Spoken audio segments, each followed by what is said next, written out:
कर लिया।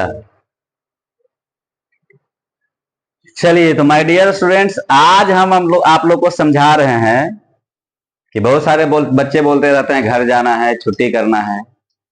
तो छुट्टी करने का क्या बुरा असर हमारे पढ़ाई पे पड़ता है, इसको समझते हैं। ये क्या है? सीढ़ी है। इसके सहारे हम क्या करते हैं? छत पे चढ़ते हैं ना। पहले क्या करते हैं? फर्स्ट पायदान पे चढ़े, दूसरे पे चढ़े, तीसरे पे चढ़े, चौथे पे चढ़े, पांचवें पे चढ़े, छठे पे चढ़े। आराम से चढ़ जाएंगे? कहीं कोई मुसीबत होगा? नहीं। अब अगर ये बीच का एक हटा दिया जाए, ठीक है, अगर बीच का एक हटा दिया जाए तब क्या होगा? यहां से चढ़ना शुरू करेंगे, चढ़ जाएंगे? कुछ परेशानी होगा, चढ़ सकते हैं, है ना।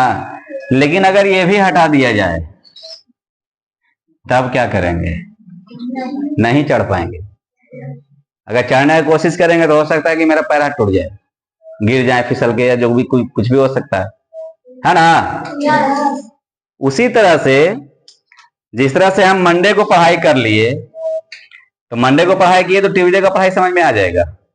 ट्यूसडे को पढ़ाई कर लिए तो वेडनेसडे का पढ़ाई समझ में आ जाएगा। वेडनेसडे को पढ़ाई किए हैं तभी थर्सडे का समझ में आएगा। उसी तरह से उसके आगे फ्राइडे का समझ में आएगा, उसके आगे सैटरडे का समझ में आएगा। ठीक है। अगर हम मंडे को स्कूल आए, पढ़ लिए, ट्यूसडे को नहीं आए, क्या होगा? वेडनेसडे को हमको परेशानी होगा समझने में, है ना। लेकिन अगर वेडनेसडे को भी नहीं आए तो थर्सडे को बिल्कुल समझ में नहीं आएगा, नहीं आ सकता है ना। अगर थर्सडे को भी नहीं आए तो फ्राइडे को एकदम नहीं समझ में आएगा। और अगर पूरा सप्ताह, एक सप्ताह गायब कर दिया, जैसे महीना में 4 सप्ताह होते हैं, 4 सप्ताह में अगर एक सप्ताह हम गायब हो गए तो फिर दूसरे सप्ताह से पढ़ाई बिल्कुल समझ में नहीं आएगा। और अगर आएगा भी तो उससे आगे का चीज हम पढ़ेंगे, लेकिन वो चीज समझ में, उससे रिलेटेड जो चीज है वो नहीं समझ में आएगा।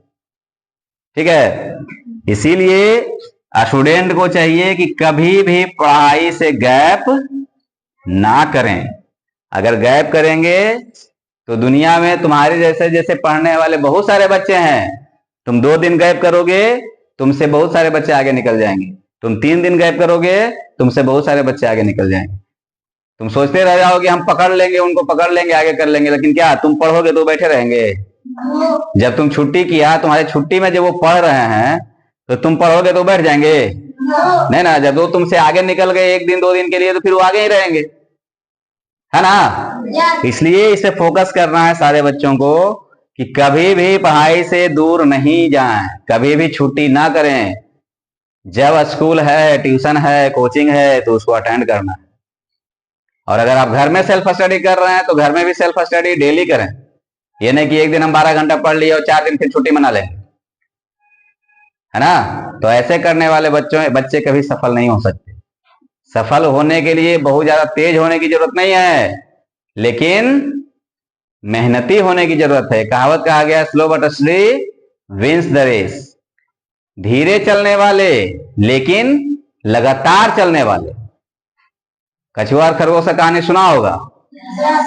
सुना है ना। कछुआ धीरे धीरे चल के ही रेस जीत गया और खरगोश तेजी से चलने के बाद भी रेस हार गया। तो इसीलिए धीरे धीरे चलना, धीरे धीरे पढ़ना ये हमारी कमजोरी नहीं है, उसको हम ताकत बना सकते हैं। कैसे? उसी चीज को कंटिन्यू करके, डेली उस चीज को करके, उसमें गैप नहीं होने देना। समझ गया? उम्मीद करते हैं कि ये सारा चीज आपको अच्छा लगा होगा। और अगर मेरा वीडियो अच्छा लगा है तो इस वीडियो को शेयर करें, चैनल को सब्सक्राइब करें, और मिलते हैं फिर कुछ नए वीडियो के साथ। तब तक के लिए धन्यवाद।